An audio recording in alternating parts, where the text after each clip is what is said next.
ठीक है। नाउ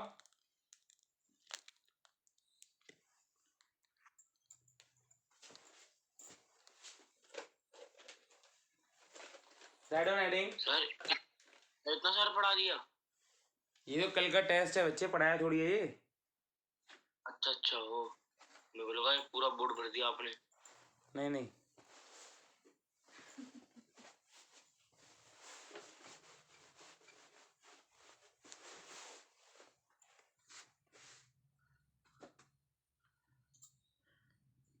लिखिए बच्चे, find the time period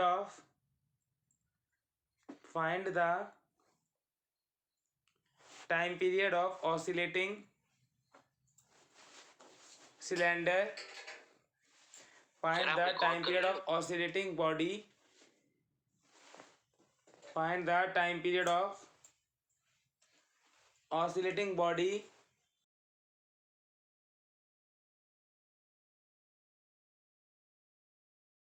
in a tunnel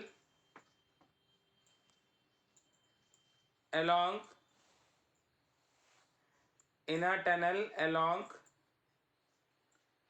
diameter of chord of earth. In a tunnel along chord of earth. बच्चे कल हमने डायामीटर के अलॉन्ग करा था। कल हमने क्या करा था? डायामीटर के अलॉन्ग करा था। आज हमें निकालना है कोड के अलॉन्ग। आज हमें करना है बच्चे कॉर्ड के अलॉन्ग, कि कोड के अलॉन्ग अगर कोई बॉडी ऑसिलेट कर रही है, ठीक है,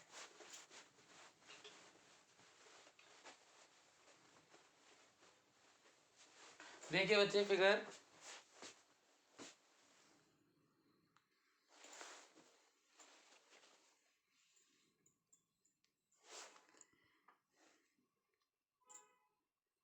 देखिए बच्चे फिगर में ब्लूटूथ कनेक्ट नहीं हो रहे। 400 हो गए। 400 हो गए। सर आप रिकॉर्ड कर रहे हो क्या? कर तो रहा हूँ, पहले ब्लूटूथ कनेक्ट तो, ब्लूटूथ कनेक्ट नहीं हो रहे।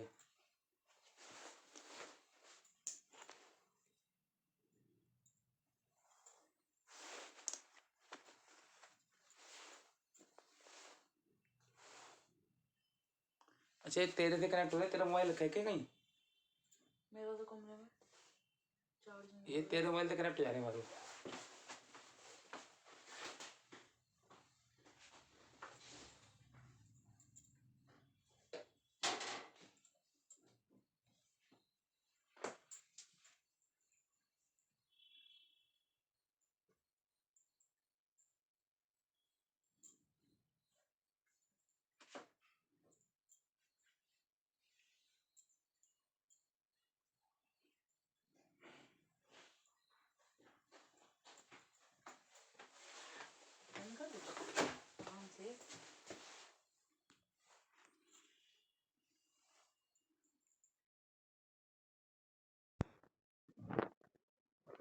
देखो बच्चे, अब देखिए, अब लास्ट क्लास में जो हमने क्वेश्चन किया था उसमें जो बॉडी ऑसिलेट कर रही थी वो टनल के अलॉन्ग कर रही थी, डायमीटर के अलॉन्ग कर रही थी। आज जो बॉडी ऑसिलेट कर रही है, अब जो क्वेश्चन है, ये कोई कॉर्ड है, इसमें कोई बॉडी इस मीन पोजीशन के अक्रॉस ऊपर नीचे मूव करिए, इसका टाइम पीरियड कितना होगा?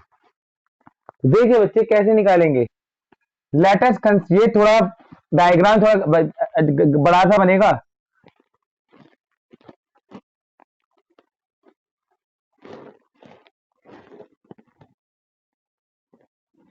ये इसकी मेन पोजीशन होगी, है ना। सपोज वो बॉडी यहां पर है, ये इसका रेडियस है पूरा, ये इसका पूरा रेडियस है आर, है ना। और जो बॉडी है वो बी पॉइंट पर है, जिसकी जो डेप्थ है सरफेस से वो डी है, जिसकी जो सरफेस से डेप्थ है वो डी है, ठीक है। तो यहां पर बच्चे वही gravity is the force which attract the body toward its centre. Gravity क्या होती है? वो फोर्स जो बॉडी अर्थ, जो जिस फोर्स से कोई भी बॉडी अर्थ के सेंटर की तरफ खींचता है, लेकिन जो यहां पर ग्रेविटी, देखो सरफेस पे ग्रेविटी तो जी होगी, लेकिन यहां जो ग्रेविटी होगी वो जी डी होगी, क्योंकि डेप्थ पर आ गए। और जीडी का फॉर्मूला होता है g 1 minus d by r. ये हमने ग्रेविटेशन चैप्टर में पढ़ा है, variation of g with depth में हमने पढ़ा है कि जीडी होता है g 1 minus d by r. तो मैं सरफेस से कुछ डेप्थ पर आया हुआ हूं, तो यहां जो वेट है वो एम जी डी होगा, लेकिन ये रीस्टोरिंग फोर्स नहीं है। रीस्टोरिंग फोर्स क्या होता है कि बॉडी को मीन पोजीशन से कुछ डिस्प्लेस करो भाई। रीस्टोरिंग फोर्स निकालने का तरीका क्या था, बॉडी को मीन पोजीशन से कुछ डिस्प्लेस करो, तब जो फोर्स मीन पोजीशन की तरफ लगेगी, तब जो फोर्स मीन पोजीशन की तरफ लगेगी वो रीस्टोरिंग फोर्स है। ये एमजीडी जो है वो मीन पोजीशन की तरफ नहीं है, ठीक है। तो लेट कर लीजिए दिस टू बी थीटा, तो ये कौन सा कंपोनेंट आ जाएगा, कॉस थीटा। तो जो रीस्टोरिंग फोर्स है, यहां जो रीस्टोरिंग फोर्स का काम कर रहा है, जो फोर्स सेंटर की तरफ लग रहा है, वो हो जाएगा minus m g d cos theta, m g d cos theta. अब आप वैल्यू पुट कर दीजिए, ठीक है। अब आप वैल्यू पुट कर दीजिए, देखिए बच्चे, माइनस एम जी डी कितना होता है, g 1 minus d by r into cos theta. अगर आप फिगर में देखेंगे तो आर माइनस डी है कितना, फिगर में अगर आप देखेंगे तो आर माइनस डी ओबी के बराबर है। यहां पर एलसीएम ले लीजिए, ये r minus d upon r बन जाएगा, इंटू में कॉस थीटा। इस ट्राइंगल में से अगर आप कॉस थीटा की वैल्यू निकालेंगे तो कॉस थीटा होता है बेस अपॉन हाइपोटेन्यूज, बेस हो गया वाई, हाइपोटेन्यूज हो गया ओबी। और फिगर में आप देख सकते हैं आर माइनस डी भी ओबी है, ओबी बाय आर इंटू में वाई बाय ओबी, ओबी से ओबी कट गया, minus m g y by r. Condition proof हो गई एसएचएम की नहीं हुई, F is directly proportional to minus y, so motion is SHM. Motion कैसा होगा बच्चे, एसएचएम। कंपेयर कर दीजिए इसे, कंपेयर विद, ये आता नहीं है पेपर में, ये तो रेयर केस में बहुत ही मुश्किल चांस है कि पेपर में आएगा। Compare with F is equal to minus k by, तो के का वैल्यू आ जाएगा m g by r. Now time period कितना होता था बच्चे, 2 pi under root M by k, तो 2 pi under root M by k का वैल्यू आ गया m g by r, 2 pi under root are by g. Same, चाहे वो टनल के डायमीटर के लॉन्ग करे चाहे कॉर्ड के लॉन्ग करे, टाइम पीरियड सेम आएगा 2 pi under root are by g. Whether the body oscillate along the, बच्चों पेंडुलम का एल बाय जी आया था, डायमीटर का आर बाय जी ही आया है। पेंडुलम का आता है 2 pi under root L by G, ठीक है। पेंडुलम का आता है 2 pi under root L by G, diameter के लॉन्ग बॉडी का आएगा 2 pi under root are by G, chord के लॉन्ग इसका आएगा 2 pi under root are by जी।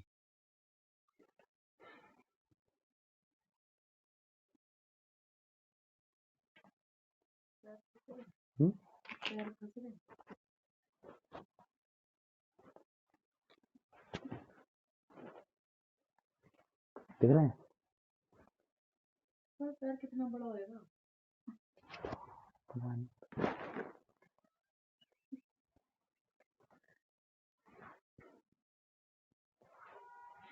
हो गया बच्चे।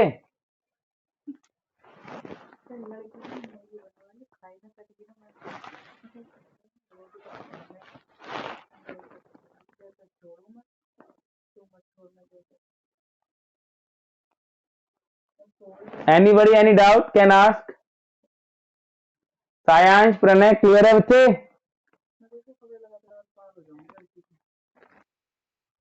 ठीक है।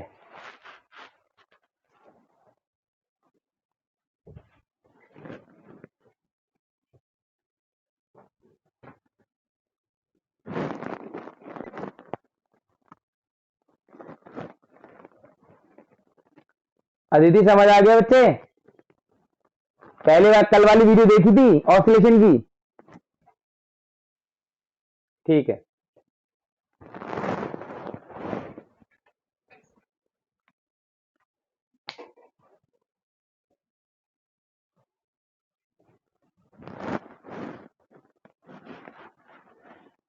रब कर रहा हूं, कोई दिक्कत तो नहीं ना?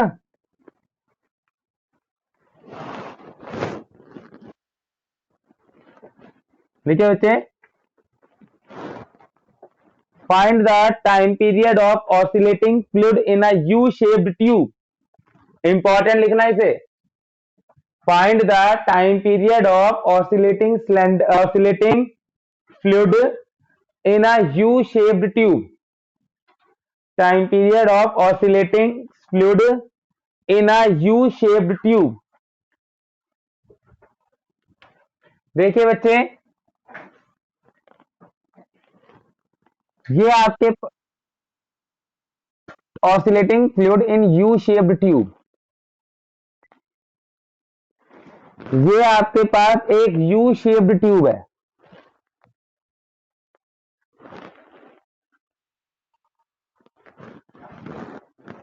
ठीक है, ये आपके पास एक यू शेप ट्यूब है, इसके अंदर कोई फ्लूइड भरा हुआ है।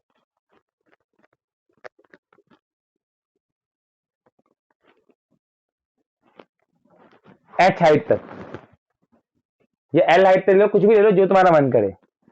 और ये जो यू शेप ट्यूब माननी होती है ना, उस हिसाब से मानना था कि ये जो चीज है ये नेग्लिजिबल मानते हैं यू शेप ट्यूब में, ये नेग्लिजिबल है, मतलब इसके अंदर पानी ना के बराबर है। ठीक है, इस हाँ, जो कर वाला हिस्सा है, जो यू शेप ट्यूब आपकी लैब में होती है, उसमें जो ये होता है ना केड़े वाला हिस्सा, वो नेग्लिजिबल बहुत ही पतला होता है, तो इसके अंदर नेग्लिजिबल पानी होता है।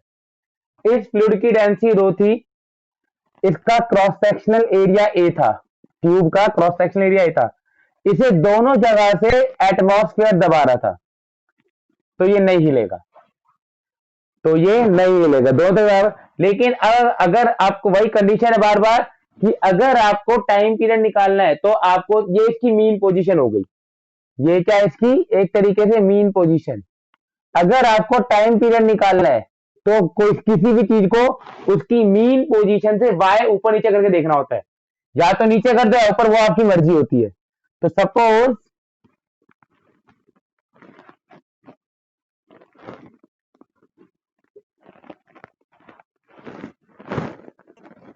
मैं इसे एक तरफ से मैंने इसे मीन पोजीशन से वाई दबा दिया, एक तरफ से मैंने कोई सिरिंज वगैरह लिया, उसे दबा दिया, इसे कुछ भी लिया दबा दिया इसे। अगर मैं एक तरफ से मीन पोजीशन से वाई दबाऊंगा, तो ये दूसरी तरफ से मीन पोजीशन से वाई उठ जाएगा। एक तरफ से अगर वाई कंप्रेस करूंगा मीन पोजीशन से, तो दूसरी तरफ से ये वाई रेस कर जाएगा। ठीक है, अब ये जो पानी ऊपर उठ गया, ये वाला पानी, यही नीचे की तरफ फोर्स दबाव लगाएगा ताकि ये ऐसे ऐसे हिले। ये तो पहले तो ये जो पॉइंट है, ये एक्स पॉइंट मान लीजिए, ये वाई पॉइंट मान लीजिए। प्रेशर एट एक्स है पी नॉट, एक्स पे केवल एटमॉस्फेयर प्रेशर लगा रहा है, जबकि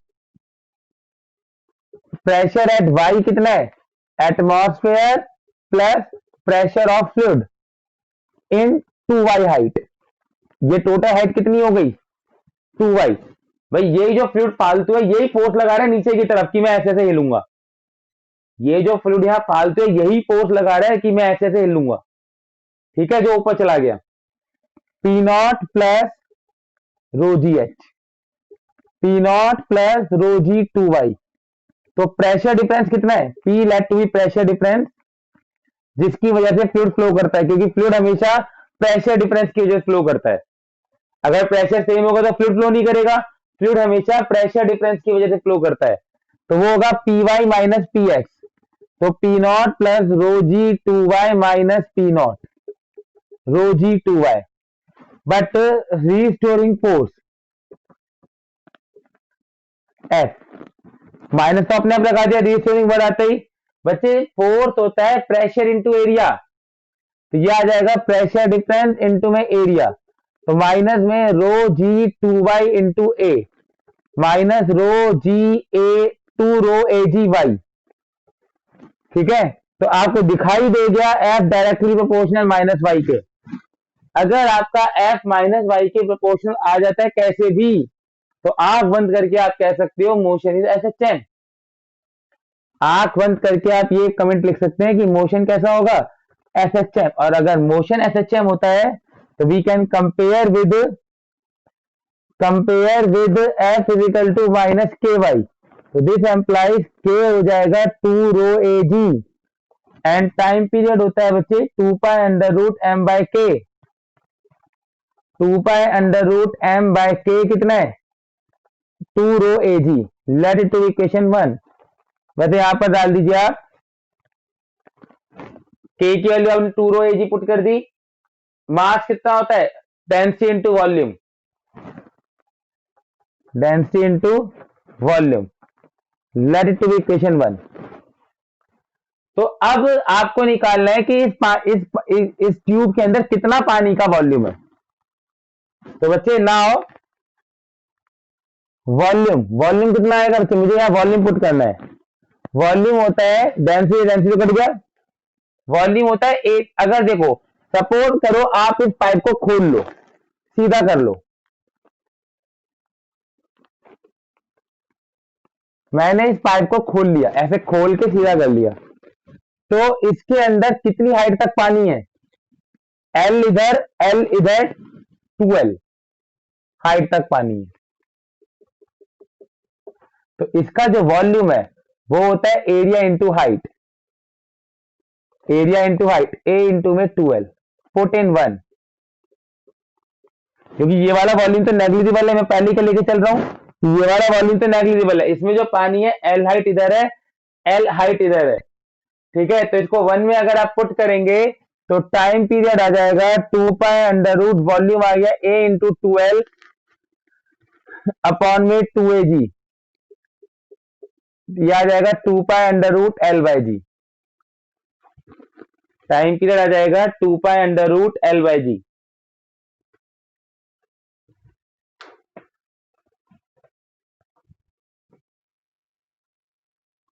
ये इंपॉर्टेंट है।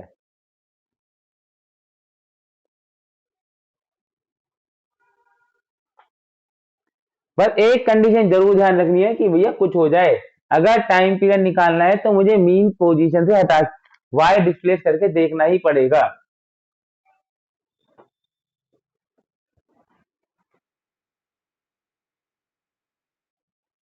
वाई पोजीशन से डिस्प्लेस करना है, और वो फोर्स ढूंढनी है जो मीन पोजीशन की तरफ लगेगी, रीस्टोरिंग फोर्स का जो काम करेगी।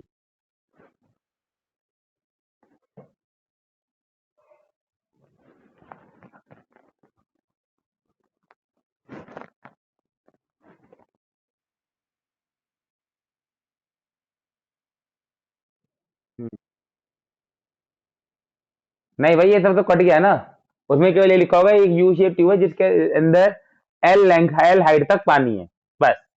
क्योंकि आपका आंसर में एल और जी तो आया बस, बाकी सब तो हमने अपने आप एज्यूम किया, डेंसिटी रो, एरिया ए, ये सब तो कट गया।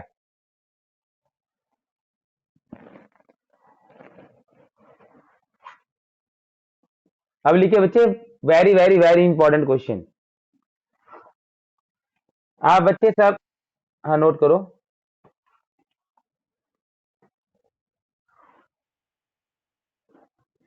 हाँ बच्चे कह रहे थे जो कराऊंगा वो वेरी वेरी इंपॉर्टेंट डेरिवेशन।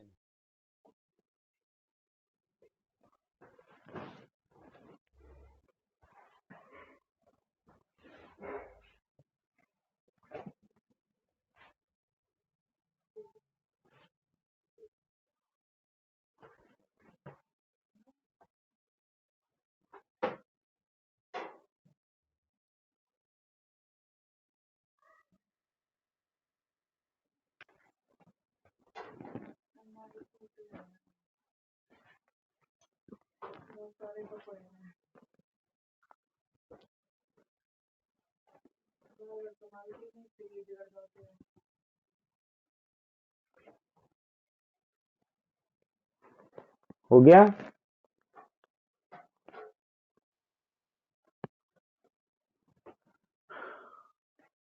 बच्चे आज सब वॉशरूम में जाते हैं, वॉशरूम में बच्चे में जब बचपन में होंगे तो बाल्टी में मग्गा डुबोते होंगे, वो अपने आप ऊपर नीचे हिलता है, ठीक है। जब बाल्टी के अंदर हाँ, तो वो जो मग्गा ऊपर नीचे हिल रहा है, वो भी तो टाइम ऑसिलेशन है, वाइब्रेशन, उसका टाइम पीरियड निकालना है। क्वेश्चन समझ आया क्या है? हेडिंग है find the time period of oscillating cylinder, find the time period of oscillating cylinder in a fluid. Find the time period of oscillating cylinder in a U-shaped tube.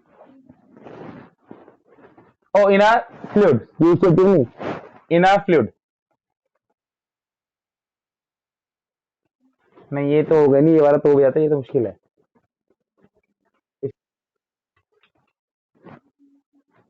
देखो बच्चे, ये सपोज आपके पास एक कंटेनर है, आपकी बाल्टी समझ लो, ठीक है।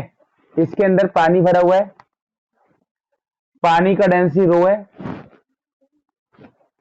आपने इसके अंदर कोई सिलेंडर डाला जिसका एरिया सपोज ए था, cross sectional area, total length suppose capital L थी, इसकी डेंसिटी सपोज सिग्मा थी, सब कुछ सपोज ही करना है, ठीक है। अब ये कुछ पानी के अंदर डूबा हुआ है, कुछ पानी के बाहर है, ये भी सपोज कर लिया। ये स्मॉल एल हाइट तक पानी के अंदर था, स्मॉल एल हाइट पानी के बाहर था। ये मीन पोजीशन थी, ये इसकी फर्स्ट पोजीशन है, ये मीन पोजीशन है, वो अटका हुआ था। अब आपको क्या करना है, टाइम पीरियड निकालने के लिए अटका हुआ पोजीशन पढ़नी जरूरी नहीं है, इसे नीचे दबा के देखना है। Now you displace it by y, आपने इसे वाई पोजीशन नीचे धक्का दे दिया, तब क्या कंडीशन बनेगी? बस इतना है, जो अब जो लेंथ पानी के अंदर है वो एल प्लस वाई हो जाएगी।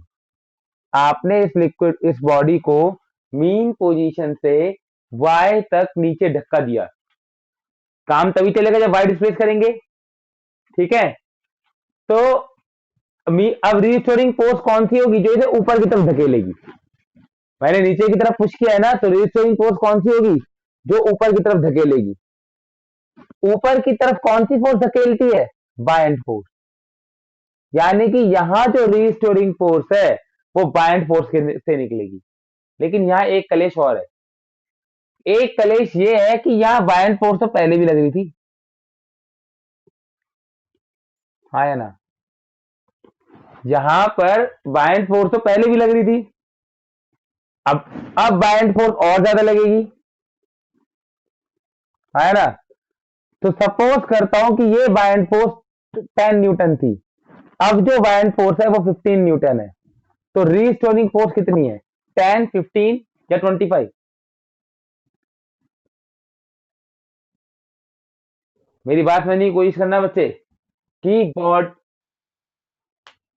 नहीं, बॉडी जो है पानी के अंदर डूबी हुई थी, रास्ते में रुक गई। क्यों रुक गई? क्योंकि उसका वेट को बायएंड फोर्स ने बराबर कर लिया होगा, बैलेंस कर लिया होगा, ठीक है। Mean position is the equilibrium position in figure 1, obviously mg जो था वो बायएंड फोर्स के बराबर हो गया होगा, भाड़ में गया, उसकी वैल्यू सपोज 10 न्यूटन थी। मैंने मीन पोजीशन से मुझे मतलब है ही नहीं, मुझे मतलब किससे है कि आपने उसे और डुबो के देखना है, वाई थोड़ा वाई जो है डिस्प्लेस करके देखना है। आपने क्या किया, ठीक है, आपने क्या किया, इसे वहां से वाई धक्का दिया नीचे की तरफ, अब बायएंड फोर्स बढ़ के 15 हो गई, तो रीस्टोरिंग फोर्स तो केवल 5 ही रही, 10 तो पहले भी लग रही थी। मतलब मैं बेसिकली ये कहना चाह रहा हूं कि यहां पर जो रीस्टोरिंग फोर्स है, अरे पहले आराम से देखना क्या है, वो होगी, माइनस तो अपने आप लगाना है, F dash B minus F B. भाई ये वाली 10 तो पहले भी लग रही थी, अब 15 लग रही है, तो रीस्टोरिंग फोर्स केवल 5 है। तो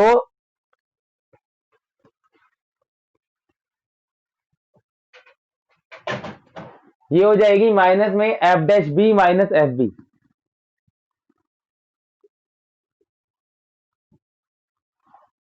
रीस्टोरिंग फोर्स होता है कितना है बच्चे? ओ बायंट फोर्स होता है कितना है? Density of fluid into volume of body immerse into G. Buoyant force का फॉर्मूला क्या होता है? Density of fluid into volume of body immerse V dash into G minus density into volume of body immerse into G. तो यहां पर minus rho G तो बाहर आ गया। कितना वॉल्यूम डूबा हुआ है? पूरा वॉल्यूम तो नहीं डूबा हुआ। वॉल्यूम होता है एरिया इंटू हाइट।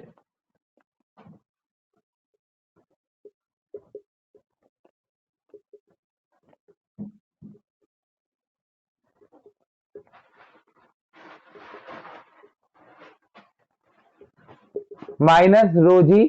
कितना वॉल्यूम डूबा हुआ है बच्चे? Area into height. इसकी हाइट है एल प्लस वाई माइनस इसका है ए इंटू एल। यहां पर अगर आप ब्रैकेट खोलेंगे बच्चे तो A L plus A Y minus A L से ए एल कट गया, रो जी ए वाई। ये आपका आ गया वही condition, F is directly proportional to minus Y. इसका मतलब मोशन तो एस एच एम है। और टाइम पीरियड कंपेयर कर दीजिए इसे, compare with F is equal to minus K Y. तो के का वैल्यू रो जी ए आ जाएगा। टाइम पीरियड कितना होता है? 2 pi under root M by K. 2 pi under root मास को लिख दिया डेंसिटी इंटू वॉल्यूम, मास को पुट कर दिया डेंसिटी इंटू वॉल्यूम, ठीक है, अपॉन में के का कितना है? रो g a. 2 pi under root volume कितना होता है बच्चे? वॉल्यूम कितना होता है बच्चे? इसका टोटल वॉल्यूम कितना होगा? इस कंटेनर का वॉल्यूम कितना होगा? ए इंटू हाइट एल है, ठीक है। तो ये आ जाएगा बच्चे 2 pi under root A into L by G A से ए कट गया, 2 pi under root L by जी।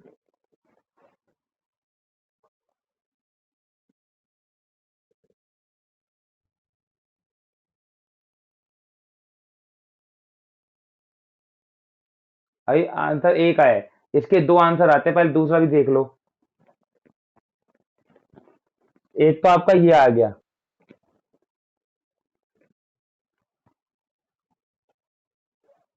है ना। एक आंसर तो बच्चे ये आ गया। अब एक आंसर आप यहां से निकाल सकते हो।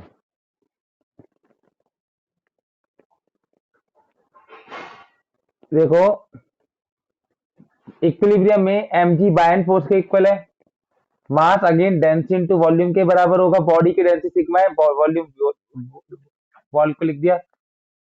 बायन फोर्स कितना होगा? डेंसिटी ऑफ लिक्विड इनटू, ये जो पानी डूबा हुआ था ये v मान है, और यहाँ जो डूबा हुआ था उसको मैं क्या मान के चल रहा हूँ? v dash. तो यहाँ पर तो रो वी जी है फर्स्ट फिगर में। टोटल वॉल्यूम होगा एरिया इंटू में हाइट, एरिया इंटू में हाइट। हाइट कितनी थी? एल। डेंसिटी इंटू में इसका वॉल्यूम कितना हो गया? इसका वॉल्यूम कितना था बच्चे डूबा हुआ? ए इंटू एल जी। तो यहां पर जी से तो जी कट गया, ए से ए कट गया, sigma L is equal to rho L होता है। Sigma L is equal to क्या होता है बच्चे? Rho L. तो इसका यहां से एल की वैल्यू आ जाएगी रो एल बाय सिग्मा, हाँ है ना। Let it to be equation 1। एक आंसर तो इसका ये है, आप इसमें एल की वैल्यू भी पुट कर सकते हैं, ठीक है। फ्रॉम 1 टाइम पीरियड आ जाएगा 2 पाई अंडर रूट एल की वैल्यू आप पुट कर देंगे रो एल बाय सिग्मा जी।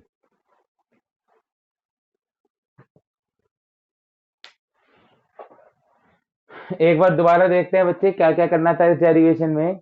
पहले आपने देखा कि अगर आपने एक सिलेंडर को डिप किया पानी के अंदर तो वो उसकी टोटल एल हाइट थी, डेंसिटी सिग्मा थी, वॉल्यूम वी था जो पानी के अंदर था एल लेंथ का, ठीक है, जो पानी के अंदर था, क्रॉस सेक्शनल एरिया ए था।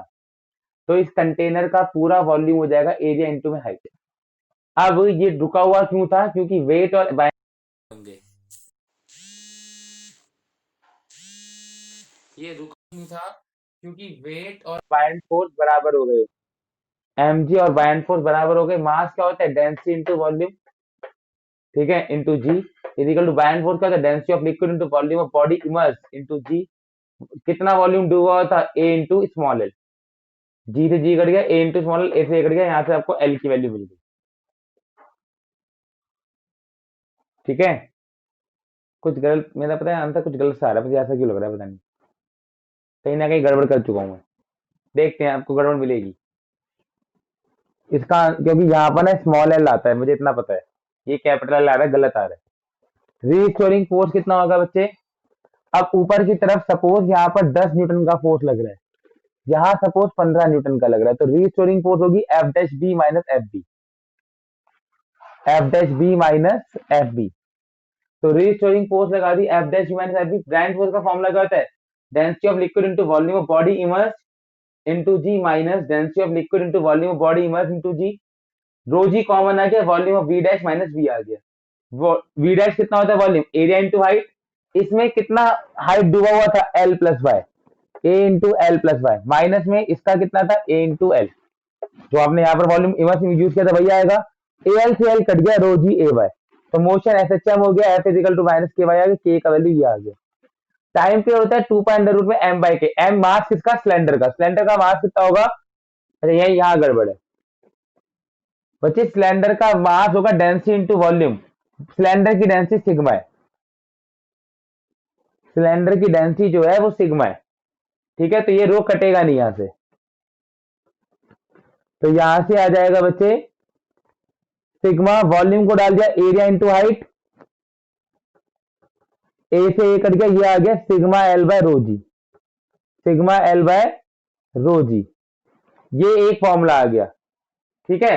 अब आप अगर एल की वैल्यू पुट करेंगे इसमें, अगर आप इसमें एल की वैल्यू पुट करेंगे तो ये आ जाएगा सिग्मा बाय रो जी, तो एज इट इज एल की वैल्यू पुट कर दीजिए, rho L by sigma, rho L by sigma, sigma से सिग्मा कट गया, रो से रो कट गया, 2 pi under root L by G. अब करेक्ट है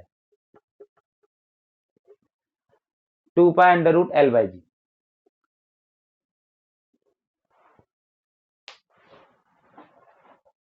जो मास होगा वो बॉडी का मास है ना, बॉडी की डेंसिटी टू बॉडी का वॉल्यूम होगा। बायन फोर्स में जो डेंसिटी आती है वो लिक्विड की आती है, मास में जो डेंसिटी आती है वो जब मास की जगह रिप्लेस करेंगे तो बॉडी की डेंसिटी आती है। तो टाइम पीरियड आ जाएगा 2 pi under root small L length जो पानी के अंदर डूबी हुई थी अपॉन में जी। तो इसके दो फॉर्मूले हैं। वैसे आपके एनसीईआरटी की बैक एक्सरसाइज में भी ये क्वेश्चन है, तो उसमें खाली यहां तक प्रूफ करने के लिए का है 2 पाई, उसमें ऐसे लिखा है 2 पाई शो कर रहा है कि वो डेंसिटी ऑफ बॉडी अपॉन में density of water L by G के इक्वल होगा, time period of oscillating cylinder.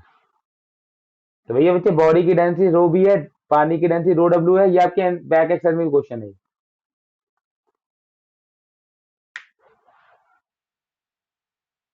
हाँ ये प्रूफ करना था। इसमें मैक्सिमम क्वेश्चन जो 99% जो ऑसिलेशन में आएगा वो यही आएगा कि प्रूव करो, ठीक है। जो ऑसिलेशन में आएगा वो मैक्सिमम यही आएगा, प्रूफ करिए, कुछ भी चीज होगी वो प्रूफ करने के लिए आएगी।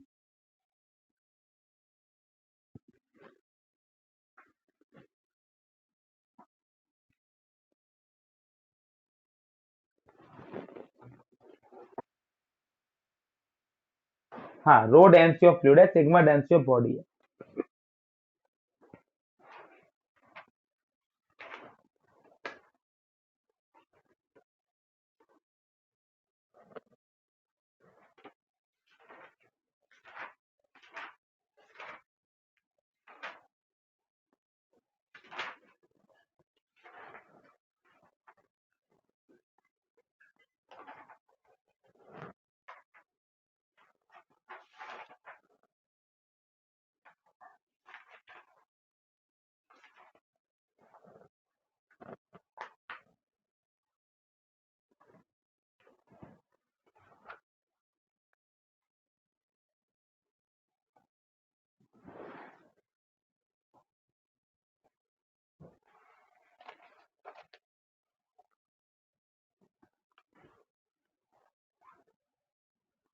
नेक्स्ट हेडिंग डालिए बच्चे।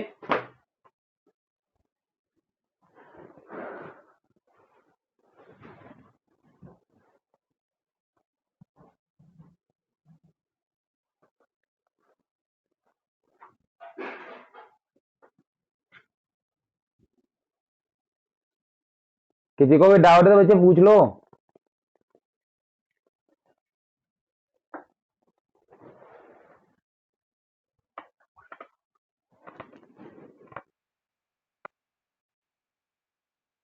स्मॉल एल वो लेंथ है जो पानी के अंदर डूबी हुई है।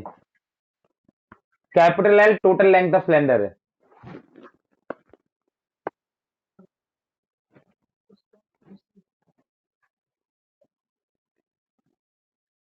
ये मिल जाए वो दे दूं सेंटर पे क्या ये खा लो। बाद में खाना जो मेरा ठीक है बच्चे। अब सेंटर का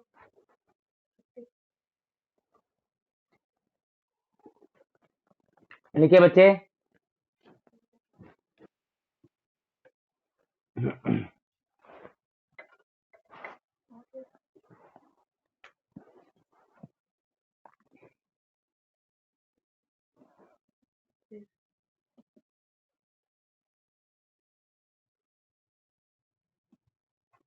साढ़े 6 बजे से इसके बाद तो 14 सौ लिखो बच्चे।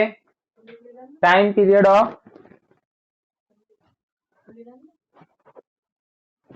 Time period of oscillating spring. हरिया आपने बच्चे स्प्रिंग को खींचा है कभी? स्प्रिंग उसे छोड़े वो ऐसे हिलती है स्प्रिंग, उसका टाइम पीरियड निकालना है। Find the time period of oscillating spring. Find the time period of oscillating spring.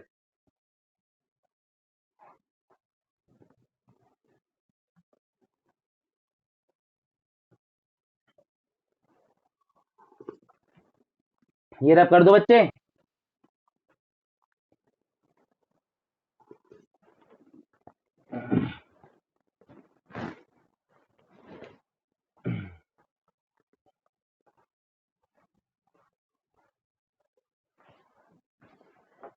देखिए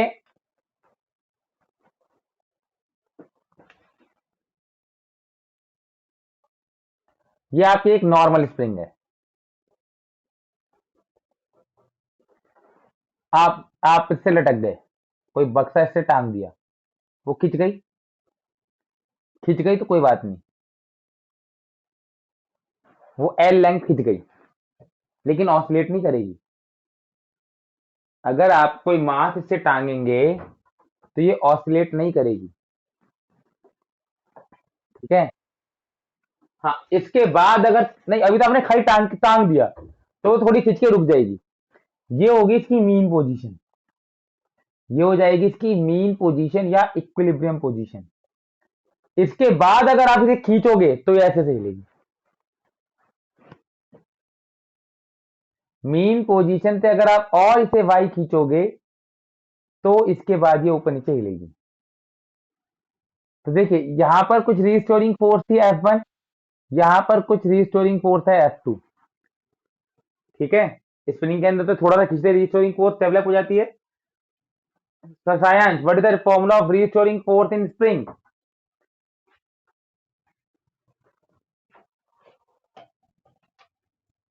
बोलो बच्चे, स्प्रिंग के अंदर फोर्स का फॉर्मूला क्या होता है? सीधा माइनस के है। अरे ये तो हमने हुक्स लॉ में पढ़ा था वर्क एनर्जी पावर के अंदर कि अगर हम एफ इजिकल टू माइनस के एक्स होता है तो बस यही है यहाँ पर। तो देखिए यहाँ पर जो F1 है वो माइनस के एल है। ठीक है। यहाँ पर जो F2 है वो कितना हो जाएगा? आपने इसे मीन पोजीशन से वाई और खींचा, माइनस के ऑफ एल प्लस वाई। लेकिन जो यहाँ पर रीस्टोरिंग फोर्स काम करेगा, जो इसे ऑसिलेट करा रहा है, फॉर ऑसिलेशन, जो इसे ऑसिलेट करा रहा है वो होगा भाई 10 तो पहले भी है, अब 15 लग रही है तो कितने की बचेगी? 5। 15 माइनस 10 तो रीस्टोरिंग फोर्स होगा F2 का मैग्नीट्यूड माइनस F1 का मैग्नीट्यूड। माइनस में मैग्नीट्यूड हमेशा पॉजिटिव आता है, दिस एम्प्लाई F1 का मैग्नीट्यूड कितना हो जाएगा बच्चे KL, एंड F2 का मैग्नीट्यूड कितना हो जाएगा बच्चे KL प्लस वाई। यहाँ तो केवल माइनस साइन ये रिप्रेजेंट करता था ना कि ये अपोजिट डायरेक्शन में है डिस्प्लेसमेंट के, तो ये आ जाएगा बच्चे KL प्लस वाई माइनस में KL, तो ये आ जाएगा माइनस में KY। तो F directly proportional to minus Y, motion SHM, motion SHM, यहाँ पर K स्प्रिंग का होगा, स्प्रिंग कांस्टेंट जिसे कहते हैं। कंपेयर कर दिया इसे, compare with F is equal to minus KY, तो K का वैल्यू K ही आ रहा है यहाँ पर, तो इसका time period 2 pi under root M by K ही रहेगा। यहाँ पर K का वैल्यू स्प्रिंग कांस्टेंट के बराबर होता है, वो आपकी गिवन होगा।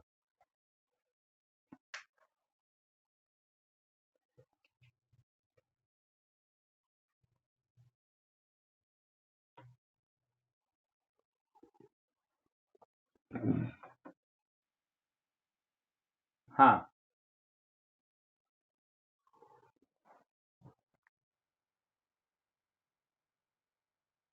हाँ।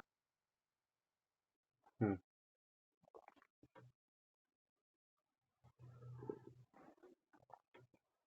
कभी कभी वो फ्रीक्वेंसी कह देता है किसी भी क्वेश्चन में, फ्रीक्वेंसी क्या होता है, बस टाइम पीरियड को उल्टा कर दो, 1 by 2 pi under root K by M।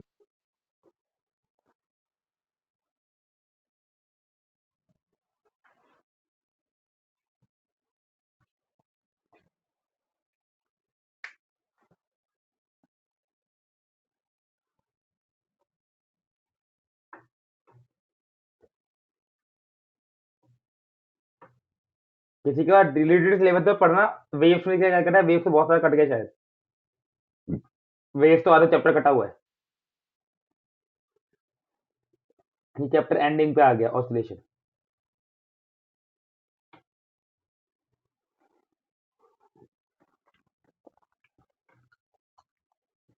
इसमें स्पेशल केस और 2-4 डेफिनेशन बची हैं बस।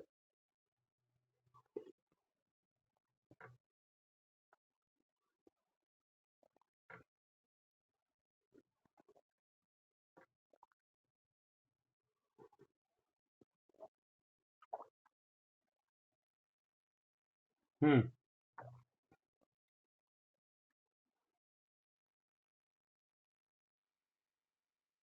ठीक है, 50% चैप्टर अगला वाला कटा हुआ है, 50% चैप्टर कटा हुआ है।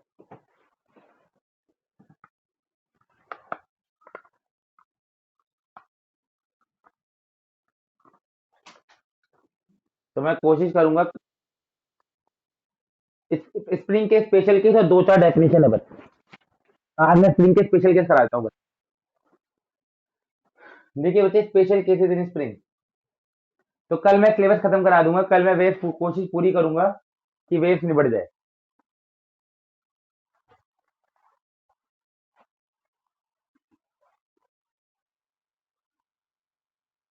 फिजिक्स, फिजिक्स करानी थी बच्चे, केमिस्ट्री तो बची थोड़ी सी है, केमिस्ट्री में क्या बचा है, केमिस्ट्री तो लास्ट चैप्टर चल ही रहा है ऑलरेडी।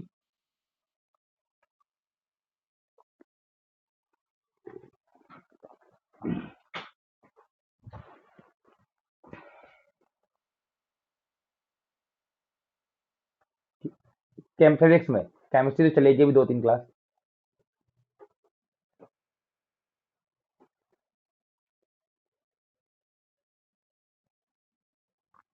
पहला, सीरीज कॉम्बिनेशन ऑफ स्प्रिंग।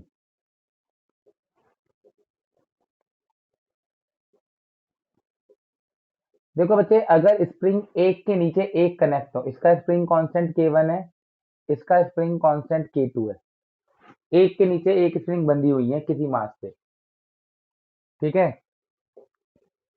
तो दोनों एक रस्सी में टेंशन हमेशा क्या रहती है, सेम, तो यहाँ पर दोनों में जो रीस्टोरिंग फोर्स रहेगी वो सेम ही रहेगी, लेकिन दोनों का जो एलोंगेशन होगा y1 y2 वो अलग अलग होगा। दोनों ही केस में एलोंगेशन जो होगा y1 y2 वो अलग अलग होगा, ठीक है। अब इसमें हम निकालते हैं पहले इक्विवेलेंट, कि सपोज इनकी जगह अगर मैं एक इक्विवेलेंट स्प्रिंग मानूं, के इक्विवेलेंट, ठीक है, तो उसमें भी सेम फोर्स डेवलप होगा, उसकी एक्सटेंशन सपोज वाई है। तो मैं इस फिगर से क्या क्या लिख सकता हूँ कि F is equal to minus K one Y one होगा, F is equal to minus K to Y to होगा, और इस फिगर से लिख सकता हूँ एफ इजिकल टू माइनस में के इक्वलेंट इंटू वाई होगा। नाउ इसको के इक्वलेंट कब बोलेंगे, जब जितनी ये दोनों मिलकर खींची हो उतनी ही ये खींची हो। नाउ इसको इक्वलेंट अगर बोल रहे हैं तो y किसके बराबर होना चाहिए, y1 प्लस y2 के। y की वैल्यू कितनी आएगी बच्चे, माइनस एफ बाई के इक्वलेंट। इसे फर्स्ट, सेकेंड और थर्ड इक्वेशन मान लीजिए। फ्रॉम 1 2 3, 1 2 एंड 3, y1 की वैल्यू आ जाएगी बच्चे minus F by K one plus minus F by K two. F F F सारे कट गए, माइनस माइनस माइनस सारे कट गए। 1 by K equivalent is equal to 1 by K one plus 1 by K two, और time period हो जाएगा 2 pi under root M by K equivalent. जो मतलब resistance की तरह सॉल्व करना है, लेकिन फॉर्मूले उल्टे हो गए। रेजिस्टेंस में ये फॉर्मूला पैरेलल कॉम्बिनेशन में आता था, रेजिस्टेंस में ये फॉर्मूला पैरेलल कॉम्बिनेशन में आता था, यहाँ पर सीरीज कॉम्बिनेशन में। ऑन द कॉन्ट्रेरी अगर आप पैरेलल कॉम्बिनेशन ऑफ स्प्रिंग पढ़ोगे,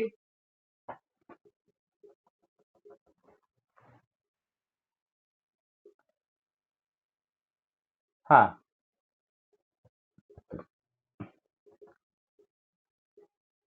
बच्चे पैरेलल कनेक्शन करने के इसमें दो तरीके होते हैं। पहला, एक तो पैरेलल जैसे लगाती है कि ये K1 की है, ये K2 की है, ये किसी मास से कनेक्टेड है। आपने ऐसा सिस्टम कहीं देखा है, अगर साइकिल चलाई होगी तो साइकिल की गद्दी में नीचे, गद्दी के नीचे दो स्प्रिंग लगी होती है बड़ी वाली। बच्चों वाली साइकिल की गद्दी के नीचे स्प्रिंग नहीं होती। जो अच्छी वाली साइकिल होती है एटलस वगैरह की, लोकल मतलब जो डिजाइनदार नहीं होती, उसमें गद्दी के नीचे दो स्प्रिंग लगी होती है। और देखो बाइक के आगे दो सॉकर होते हैं आगे वाले टायर में, वो भी एक स्प्रिंग का काम कर रहे हैं एक साथ। जो सॉकर होते हैं वो स्प्रिंग होते हैं, वहां पे वो दो स्प्रिंग हो गए। अब ये देखो, दोनों में फोर्स कुछ भी हो, दोनों में फोर्स कुछ भी हो, लेकिन दोनों खींचेंगे तो बराबर ही, अगर खींचूंगा तो दोनों तरफ बाई सेम रहेगा। इसमें जो इक्विवेलेंट है वो वही है, यहाँ कुछ फोर्स लग रहा होगा, लेकिन इसका एक्सटेंशन भी सेम होना चाहिए।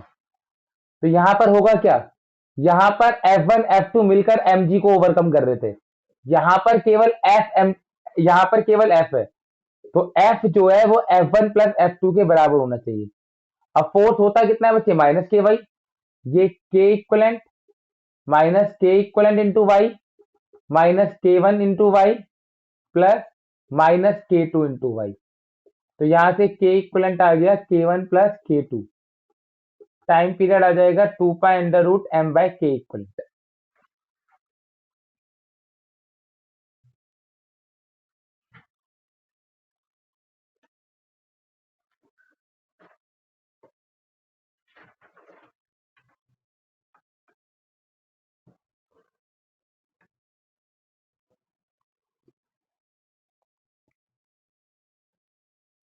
हाँ करो करो।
हो गया बच्चे?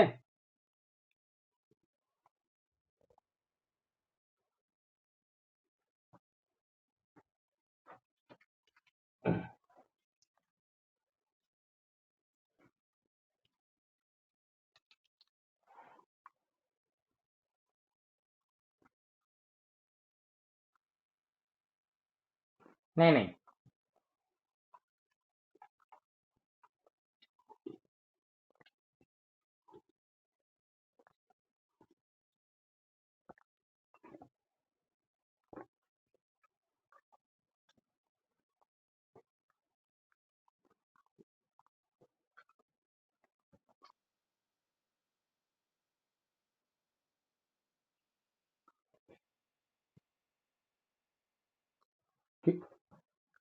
क्यों?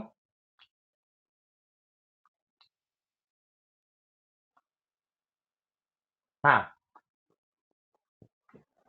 अगर कोई स्प्रिंग ऐसे कनेक्ट हो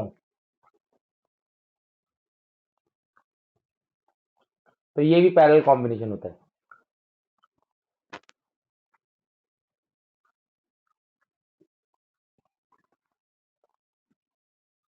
सीरीज में लिखना पड़ेगा, लिख सकते हैं कि 2 √m/k1 k2 k1 + k2 पर एलसीएम लेके के इक्विवेलेंट की जो वैल्यू है वो पुट करनी है।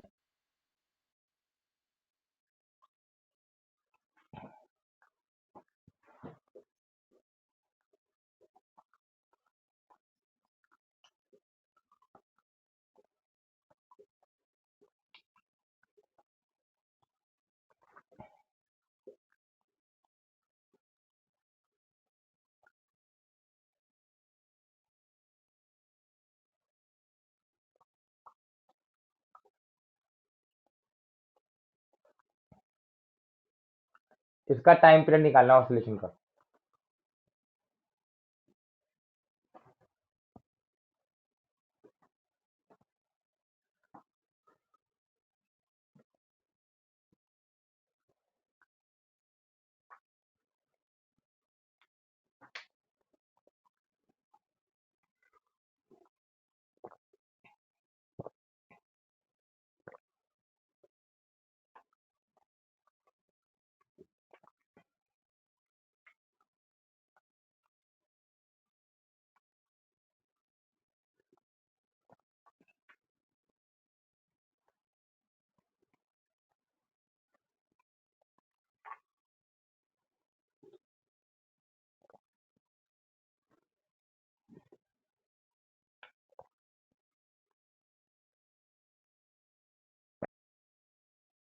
नहीं, m/k ही आएगा। देखो बच्चे, पहले ये दोनों पैरेलल पैरेलल में के इक्विवेलेंट ऐड हो जाता है, ये 2k, ये 2k। अब ये दोनों सीरीज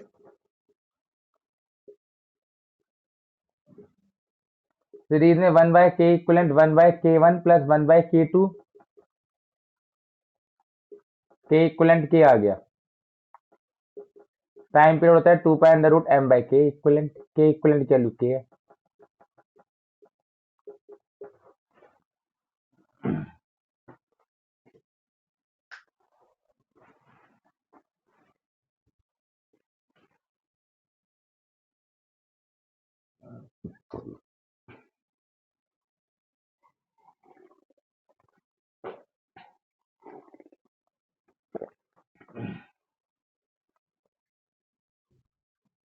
थर्ड केस,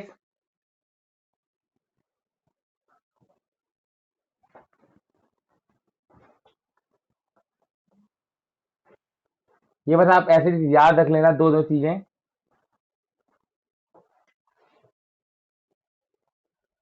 अगर एक स्प्रिंग के दोनों तरफ मास कनेक्ट हो, अब क्या करूं? तो टाइम पीरियड इसका भी 2 π√m/k ही होता है, बस m को m रिड्यूस मास कहते हैं, मतलब m डैश मास लिख देना, m डैश मास अपॉन में k। यहाँ पर m डैश होता है m1 m2 upon m1 + m2। भाई अगर इसको दबा के ऐसे छोड़ूंगा तो भी तो ऑसिलेट करेगा ये। उसका टाइम पीरियड होगा 2 π√m डैश/k, m डैश की वैल्यू होगी m1 m2 upon m1 + m2। Fourth, cutting of spring. अगर आपके पास एक स्प्रिंग है जिसका कुछ स्प्रिंग कांस्टेंट था, लेंथ एल थी, आपने इसे छोटे छोटे हिस्सों में काट दिया, L1 लेंथ में, L2 लेंथ में, L3 लेंथ में, तो बच्चे इसका स्प्रिंग कांस्टेंट इंक्रीज कर जाएगा। इसका जो स्प्रिंग कांस्टेंट होगा वो होगा LK/L1, इसका होगा LK/L2, इसका होगा LK/L3।